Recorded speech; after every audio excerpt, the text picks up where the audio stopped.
Nous sommes une équipe de 2 consultants. Nous avons été en tout cas recrutés par le FASAM pour venir apporter un appui technique ici à la ferme d'exploitation d'élevage au niveau de l'IPR IFRA.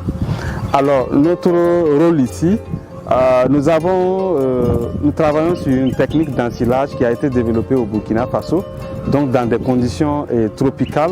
Une technique qui a été développée dans le cadre de la collaboration de producteur à producteur entre les producteurs du Burkina et ceux du Canada au Québec notamment.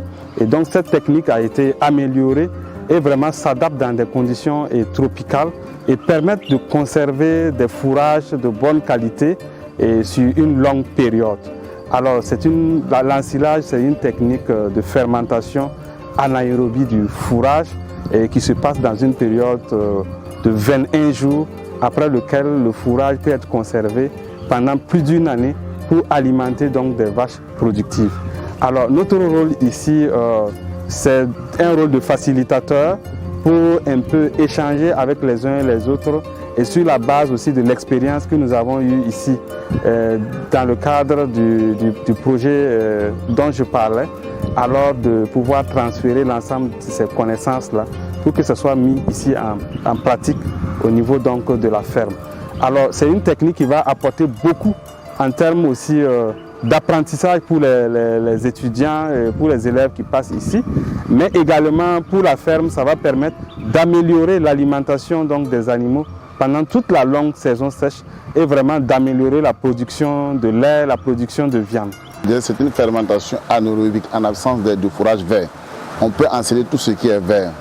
Présentement, nous enseignons le sorgho à un stade où il a beaucoup d'énergie et beaucoup de protéines pour assurer un lait fourragé qui peut atteindre jusqu'à 10 litres de lait en donnant cet aliment sans complément. Nous avons opté le sorgho parce qu'il a un équilibre en protéines. Au Burkina comme au Mali, ce qui nous coûte cher, c'est la protéine.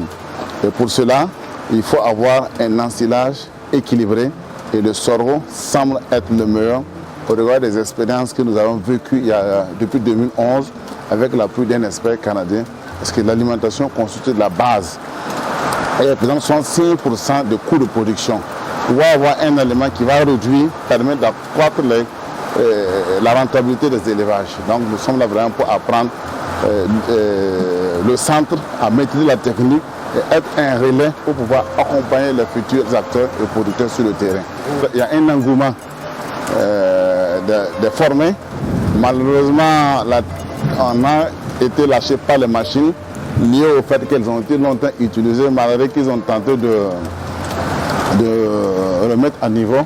Vraiment, ça bloque et le tracteur qui n'est pas adapté pour un travail plus efficient. Vous voyez, on devrait aller sur le terrain pour ensiler, mais là, nous sommes obligés de faire un poste fixe et malgré cela, le tracteur chauffe. Donc, vraiment, bon, ils ont l'envie d'apprendre, mais le matériel fait défaut, ça fait qu'on ne pourrait pas atteindre l'objectif qui était de produire plus de 50 à 100 tonnes d'ensilage.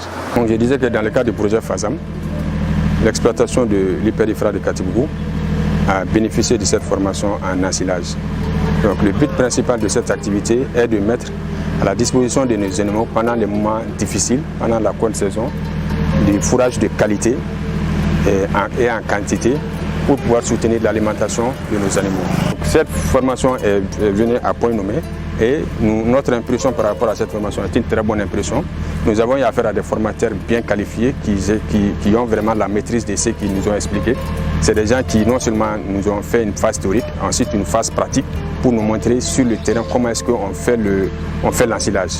Donc heureusement que nous avons eu avec FASAM, nous avons pu mettre toutes nos machines en marche que nous avons utilisées pendant ce processus-là.